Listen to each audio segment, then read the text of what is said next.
Welcome to our guests. We apologise for those cameras in the middle there. We've had a breakdown with the rest of the system, so we're having to look up and around. So, Member Tapu, would you like to brief welcome, please? Tēnā koe, Mr. Chairman. Kia koe te koromatu e tēnei rā. Tēnā koro, Jade, Lara. Ka nui te mi kia koutou I tēnei wā. Kia ora, Mr. Chairman. It's obviously a privilege for us to be able to ask PwC to come today to present to Council via the Finance and Performance Committee the latest independent audit that's been undertaken. This is the third one. One was in 2012 and then 2015 and now our present one. So because I'm full of the flu, I won't talk too much and ask that Lara and Jade present the findings of that report. Thank you, Mr. Chairman. Welcome, Lara and Jade. Tēnā tātou katoa, ko tēnei he mihi mahana kia koutou katoa. Ki te tau toko ahau me te tima I PwC te huarahi tika pono me te aroa mo te iwi Māori e. Nō reira, tēnā koutou, tēnā koutou, tēnā koutou katoa. Hello. We're delighted to be here today and to be able to present the findings of, as David said, our third Tiriti audit. Overall, I'm very pleased to say that Council has come a long way since the last audit. And I'd like to talk you through some of those positive steps, but also some of the areas where some additional improvements are required. So what the audit has seen is that many of the fundamental building blocks that were missing to drive systematic practices to drive positive outcomes for Māori have been developed over the course of the period between the last audit and this. This is a really significant step change. We do point out, though, that some of these activities or some of these fundamental building blocks are newly established, and so there will be time for them to be embedded and also then to see the change actually come about as a result of those fundamental building blocks. There are three key messages that I'd like to touch on at an exec summary level. And then I'm going to hand over to Jade to just talk through, in each of the three parts of the audit, the high risk or the high rated recommendations that we're making. Excuse me. So the first key message that I have for you is that the formal treaty audit response work program is achieving really good momentum. 75% of the audit recommendations are closed, and the remaining 25 are in progress, and that progress is substantial. The reasons for the success are threefold. In essence, there's much greater formality around the work program than there has been in the past. There's widespread awareness of the program, and the action owners are now, in line with our recommendations from the last audit, the action owners are actually now outside of Te Wakangamua and into Council itself. And that lessens the reliance on a smaller group of people for driving those actions. Another element of the success has been the elevation of some of the significant and strategic actions as council-wide priorities and programs of work. And then finally, the monitoring of the work program. So again, some of the recommendations that we made last time around how the monitoring could be enhanced to really drive those completion of those actions. The Waharo group has been set up. That includes the IMSB Secretariat and the internal audit, and the results or the progress on those outstanding actions is being reported to your Audit and Risk Committee. I do note there has been a slower start to the program of work, and so although it is the full set of actions are due for completion on the 30th of June, at least 5 of those actions won't be completed by that due date, but this was signalled early to the February Audit and Risk Committee. Excuse me. Revised due dates for those actions are still in progress.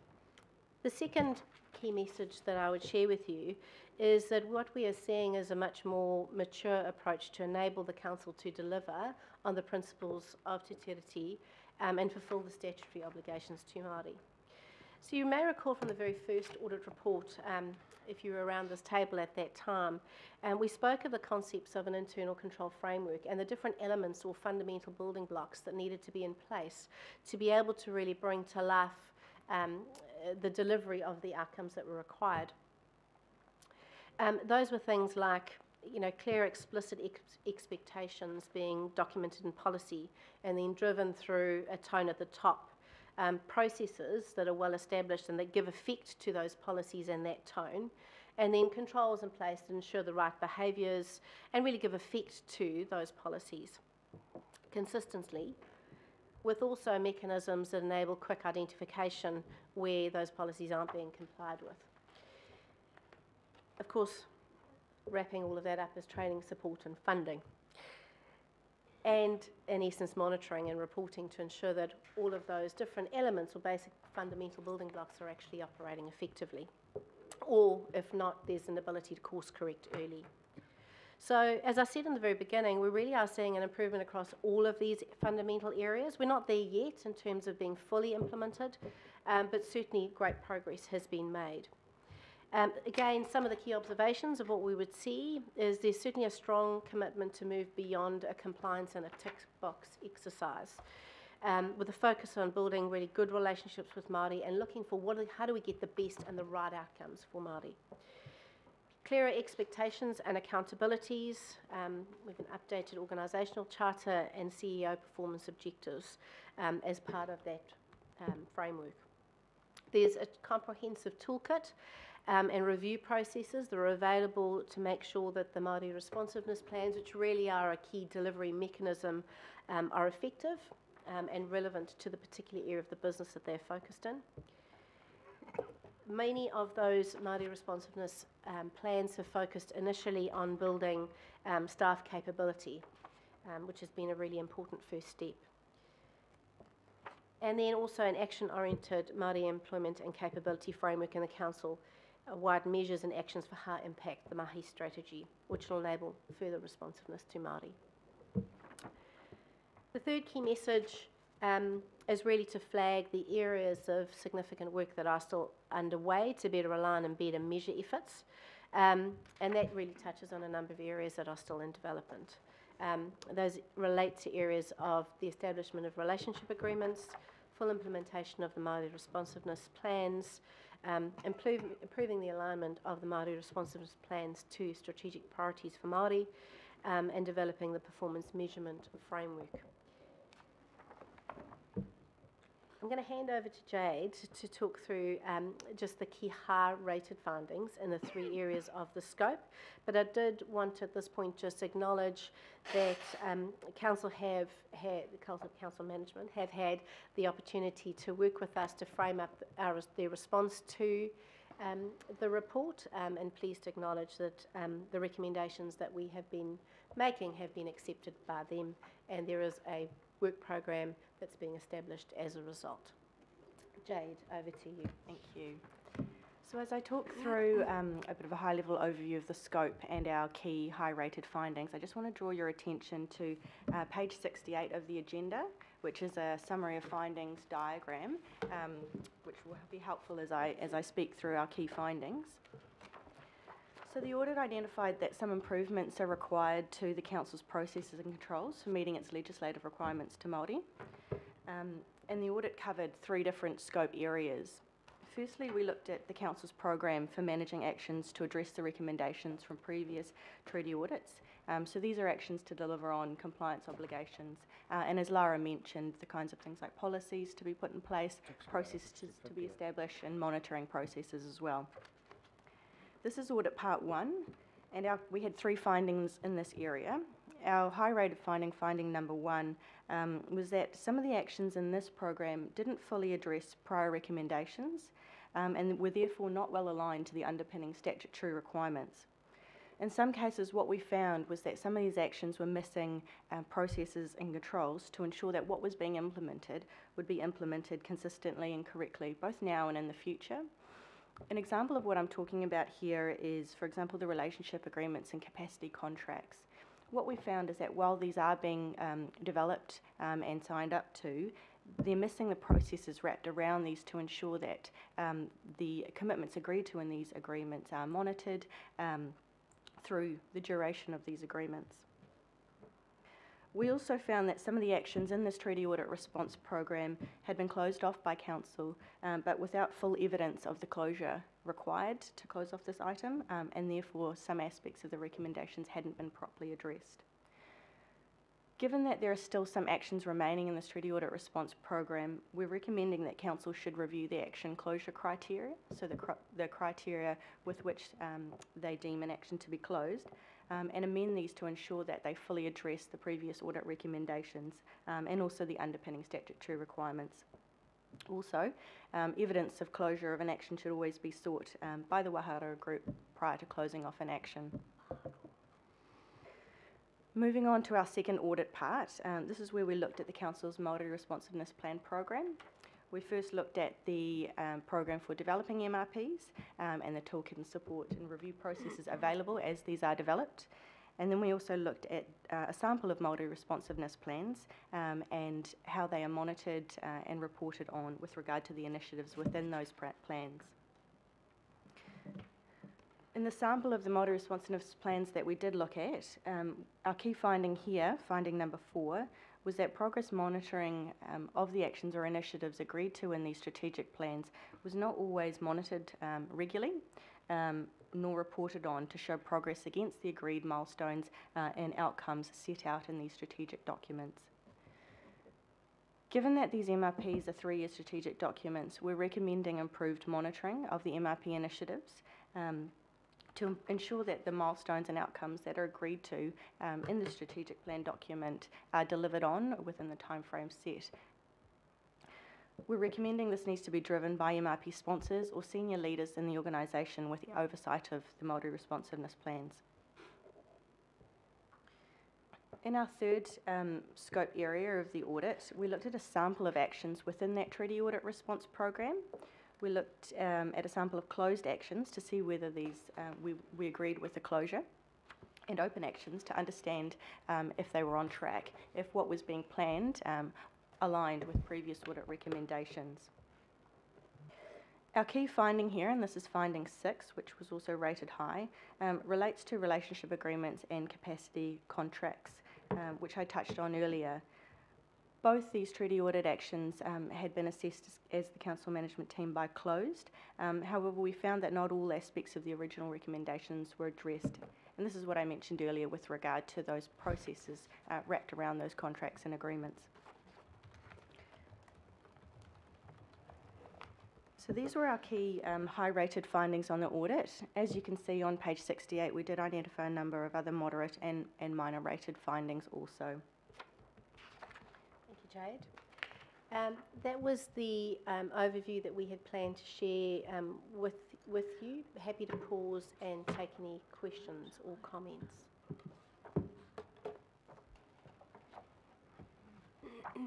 Councillor Casey.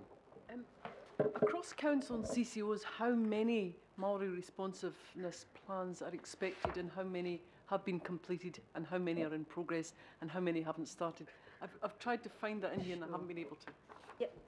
Yeah. Just give me a moment just to find that. I think part of that question is in the report, but I'll track it down for you. Just give me a second.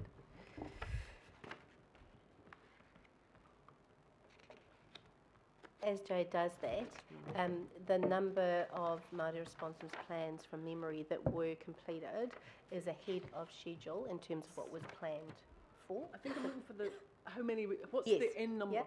Yeah. Yeah. So in terms of the expectation of the number of plans that would be entered into, in the original Treaty Audit Response Program that was agreed to in October 2015, the Council had committed to the development and implementation of 9 MRPs by June of this year. So at the time of the audit, that actually exceeded this amount. So there were 16 approved Māori responsiveness plans in implementation, and 1 was pending final review. They had 9 in development, and there were 10 departments, including some CCOs, that were initiating development discussions. So of the CCOs that we surveyed through this audit, Auckland Transport's MRP was completed, Watercare's was in progress, and Panuku's was, I'll need to double check that, but yeah, there was some still in progress of the sample that we looked at. And of the CCOs in particular, which haven't started yet or which haven't done any? There was no one in the sample that we selected, there was no one who hadn't done anything. That's right, yeah. So everybody had Yeah, started something. the journey. Yeah, Because some are quicker than others. Yes, yeah. bearing in mind we haven't sampled all CCOs.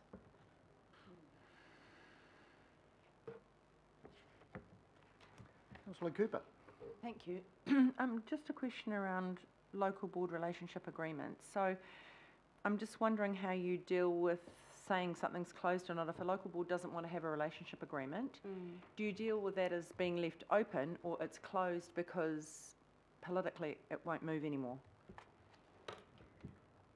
It's a really good question. It depends how you measure it. If you Yep. you insist there must be one, but politically it's not going to happen, that's where's the... Yeah, it's a really good question. And so what we've found through this work is that SAMI, we have a relationship with the local board. SAMI, we don't want a relationship with the local board. They want a relationship with the governing body. Yeah. And some local boards don't see the value or need to have a relationship either. So we've left it open from a point of view of there's probably a bigger issue to resolve around how do you best establish relationships at the right sort of level. So for us, we've left that as an open. So that means incomplete. Yeah. So that counts in those numbers. Yeah. Okay. Yeah. So there's...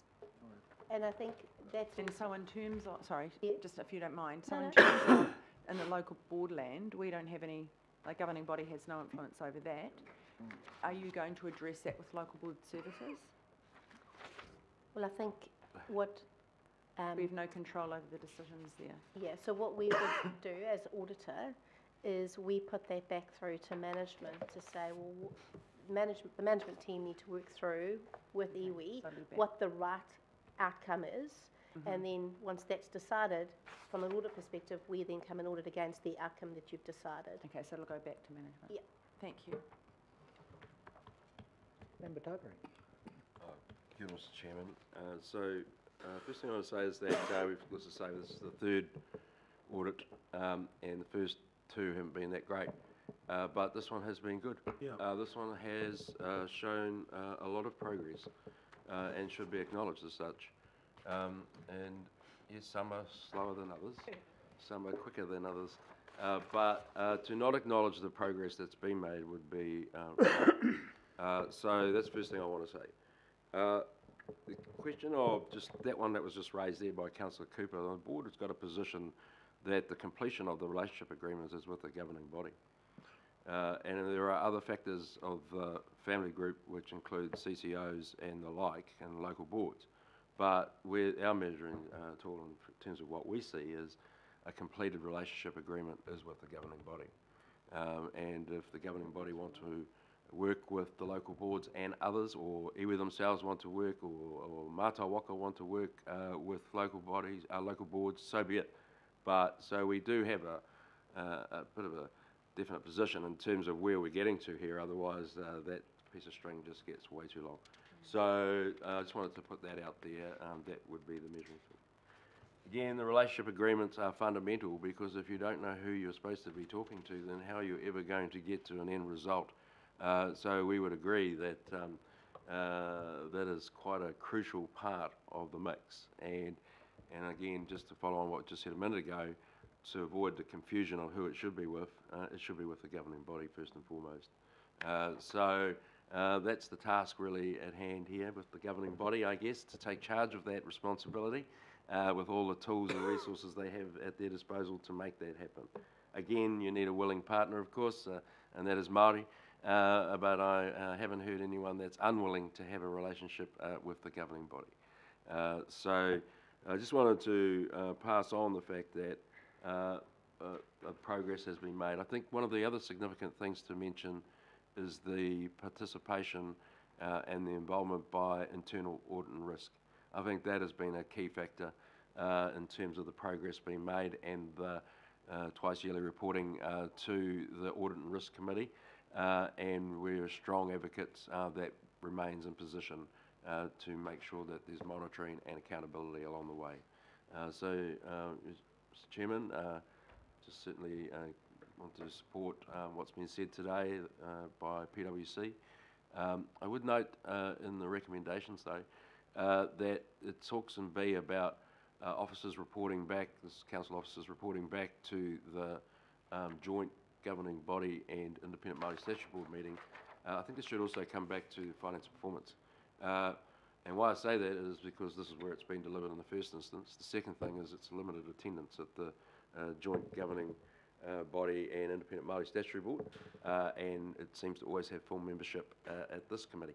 So I would ask and seek that there's an amendment or included to B that says to the joint governing body and independent Māori Statutory Board, so and finance and performance. I'm happy to move such.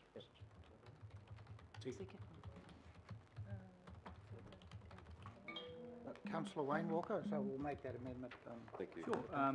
Just got a couple of questions, and I appreciate this is an audit process around compliance with Treaty of Waitangi. Is there any audit that goes to the costs of meeting all these obligations and efficiency of the operation on council's part? Perhaps I can make a comment in terms of the audit approach and then certainly allow further comments. And David's recent comment is a really good example. When we are undertaking the audit and making recommendations around policy and process, especially around process, we're very keen to make sure that we make recommendations around linking into mainstream council processes that exist already or existing projects that can include elements of Māori responsiveness. So it's something we've been very cognizant of. And if you think of, instead of suggesting a separate monitoring regime for the audit work program, we went to your existing processes of, you have an internal audit department who do this for other outstanding issues, let them do that for this. You have an audit and risk committee that they're accountable to, let this program grow through that process as well. So we are very cognizant from an audit recommendation perspective to make sure, because actually it's at the heart of buy-in, is if we have processes that run on the side of what exists, we won't get that systematic change. Whereas if you actually embed what we're recommending into existing process, you're much more likely to get the change that you're looking for. But the Chair may want to add further comment. And the other question I had, and it's probably constructive for me to ask the questions.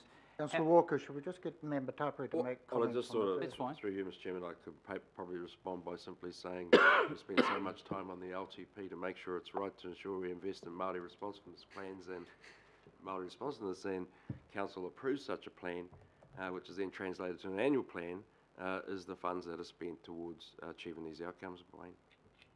Got it. So the other question I've got, just in terms of the Want me to high-five you now? Or? broader context of our council relative to other councils, how do we compare with our audit of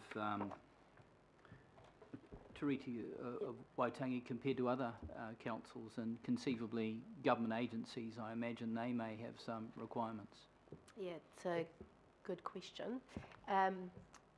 From our perspective, no other council is undertaking an audit of this nature. So it's really iconic and something for Auckland Council to be especially proud of in terms of leading the way for Māori responsiveness for New Zealand. There are, of course, a number of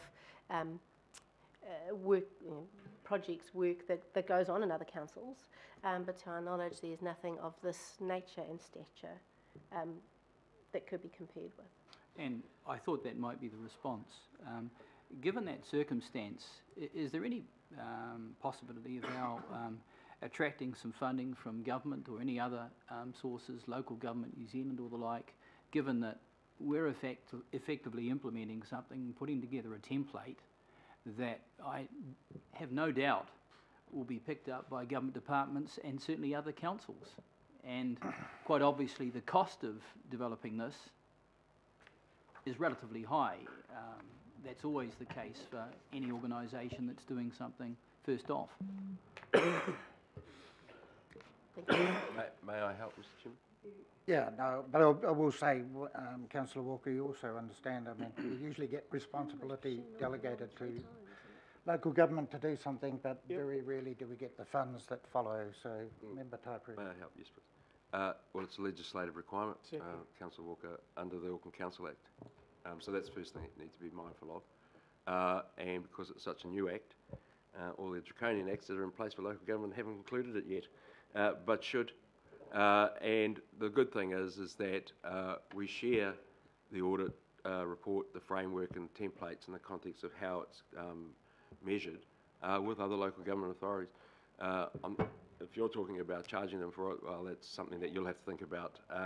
But we're just about sharing it to make New Zealand a better place. But the reasons that Auckland does it is because the Act requires it to do so. Sure, and I understand that. And my last question, Mr. Chairman, quite obviously part and parcel of our delivering under our requirements under the Treaty of Waitangi is our relationship with the Independent Maori Statutory Board.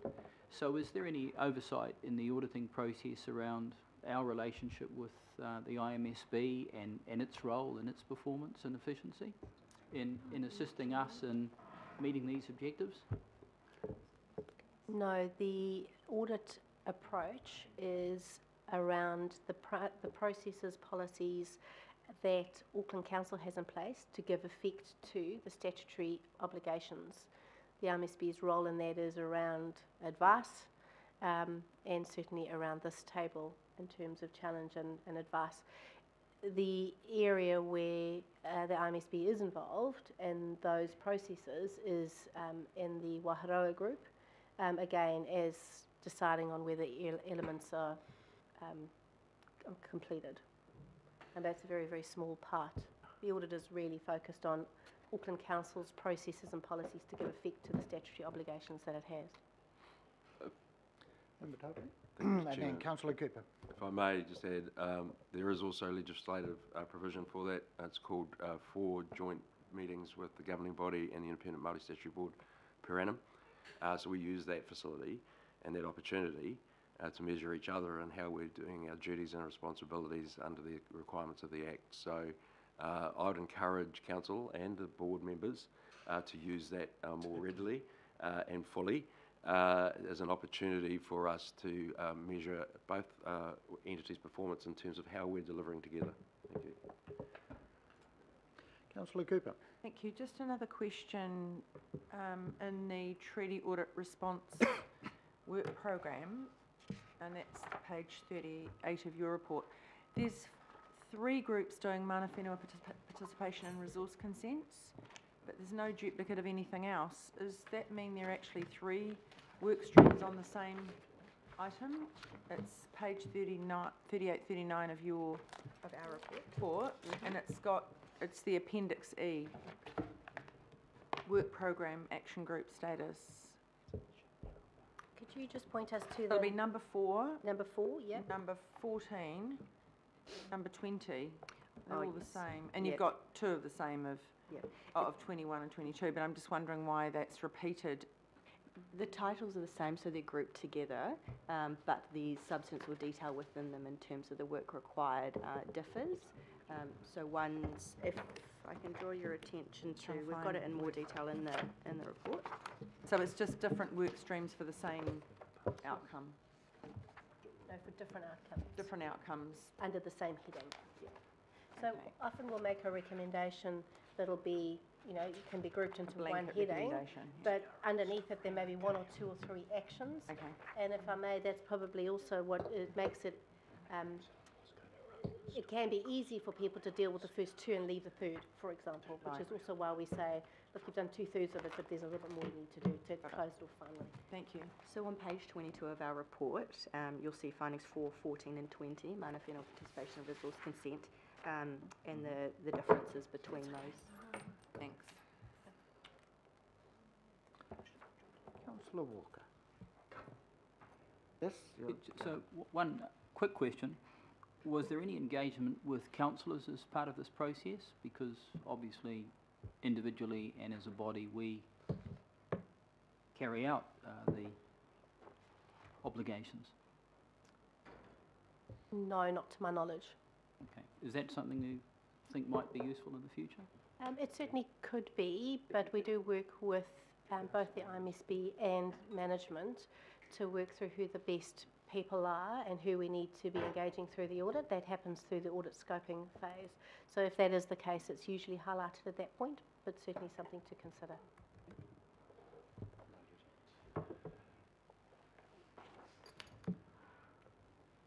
All right, okay, well, thank you. There doesn't appear to be any other further questions of Lara and Jade, so I'm going to...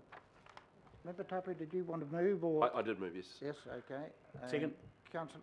No. Oh, right. No, no, Right. no. Councillor Cooper, did you second?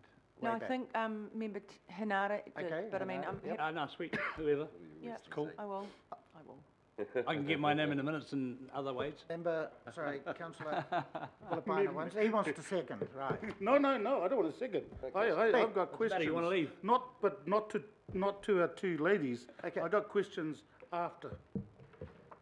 What's after? What do you mean after? When we Well, pass after the they've done their recommendation, there is no presentation. After they've done their presentation. Okay. I mean, I got questions to you.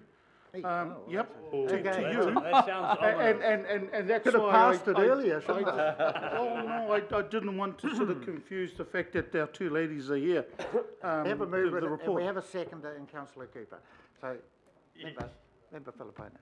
Okay, look, the question is on our page 67, it's the comment from our CEO, and then in the third paragraph, there's a mention that I commit us to carefully considering all recommendations and responding to them in due course. Now, my question is in reply to B.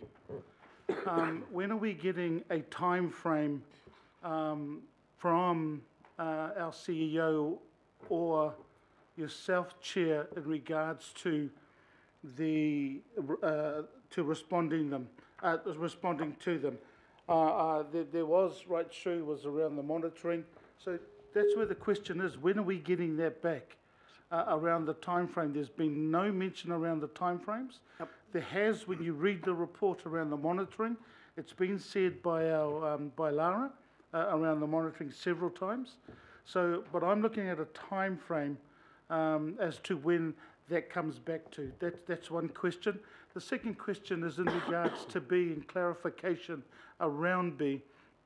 Now, are we duplicating and is it pointless going back to the joint governing body and an independent Māori statutory board meeting the results or detailed response that's coming to here based on what the chair of the independent Māori statutory board said, which was we don't have that many council laws attending the table. So that's the question around B and just getting clarification.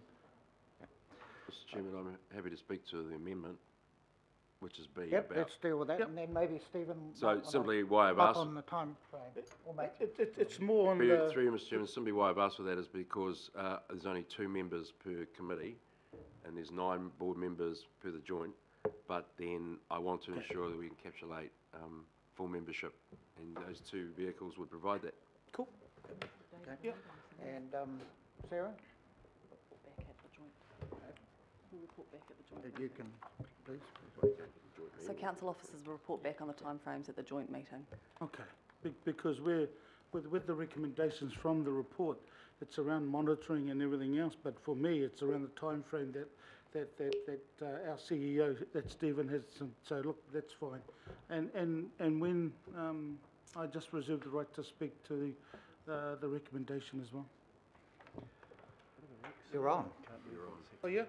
Look, I just, as one of the few members around the governing body that has been there from the start and had a look at the orders that have come through, I just want to sort of echo the comments that the chief executive, the chair of the Independent Māori Statutory Board has seen, which is with this third report, and it is pleasing to see And, you know, I've always been critical with the first two reports, but seeing the progress that we have had, and I just want to acknowledge both the ladies from PwC here, but, you know, around the audits that we've had, and really just look forward to, one, the CCOs, for those that haven't caught up, to catch up. But again, I think it's just pleasing the progress that we had from 15 to 18. Thank you. All right, well, we have no further comments, so we have the resolutions, the recommendations there, but I'd just like to make sure that Sarah passes back to Phil Wilson to pass on to Mark Maloney the good work that's been done by internal audit, and to echo what Member Tapuri is reinforcing. Internal audit is playing an increasingly important role at council, and remember there's only 2 people involved in that, or 3, maybe 2 or 3 in the team. So we've got the recommendations in front of you, A and B. I'll put those. All those in favour? Aye. Aye. Against? Right, thank you. Unanimous. Right. Thank you very much. Thank you, Jade. Thank you. Okay. Well done, ladies.